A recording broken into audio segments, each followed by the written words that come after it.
రాష్ట్ర వ్యాప్త ప్రోగ్రాంలో భాగంగా మన ములుగు జిల్లాలో కూడా కలెక్టర్ ఆఫీస్ ముందు ధర్నా చేపట్టడం జరిగింది. ఎందుకంటే ఆశాలకు పని భారం ఎక్కువ అవుతుంది, పారితోషికాలు తగ్గించే ఆలోచన మీద గవర్నమెంట్ ఆలోచన చేస్తుంది. ఇట్లాంటి ఆలోచనలు వెనుతిప్పడం కోసమే మేము ఈరోజు ఈ ధర్నా చేపట్టడం జరిగింది. ఆశాలకు పని భారం అంటే ఏఎన్సీ టార్గెట్లు, స్ఫూటం డబ్బాలు మోయించడం ఆశాలతోటి.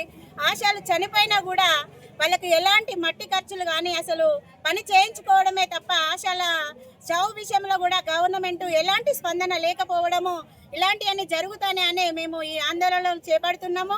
ఇంకా కూడా గవర్నమెంట్ పారితోషికాల తగ్గించే విధానాన్ని అనుసరిస్తే మాత్రము రాష్ట్ర వ్యాప్తంగా ఆందోళనలు పెద్ద ఎత్తున చేపడతామని ఈ సందర్భంగా తెలియజేస్తున్నాము. ఈ స్ఫూటం డబ్బాలు, ఏఎన్సీ టార్గెట్లు కూడా వెంటనే రద్దు చేయాలని మేము తెలియజేస్తున్నాము.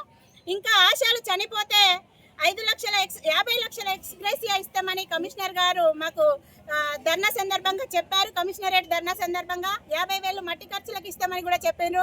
అలాంటి జీవో కూడా మాకు ఇప్పుడే విడుదల చేయాలనేది ఈ సందర్భంగా మేము గవర్నమెంట్ డిమాండ్ చేస్తున్నాము. ఇక ముందు కూడా పారితోషికాలు తగ్గించే విధానాన్ని కూడా వాళ్ళు వెనుతీసుకోవాలని, పిఆర్సీ ఏరియల్స్ పెంచినవి కూడా మాకు వెంటనే విడుదల చేయాలని, కేంద్ర ప్రభుత్వం పెంచిన జీతాలను కూడా రాష్ట్ర ప్రభుత్వం వెంటనే మాకు రిలీజ్ చేయాలని ఈ సందర్భంగా డిమాండ్ చేస్తుంది.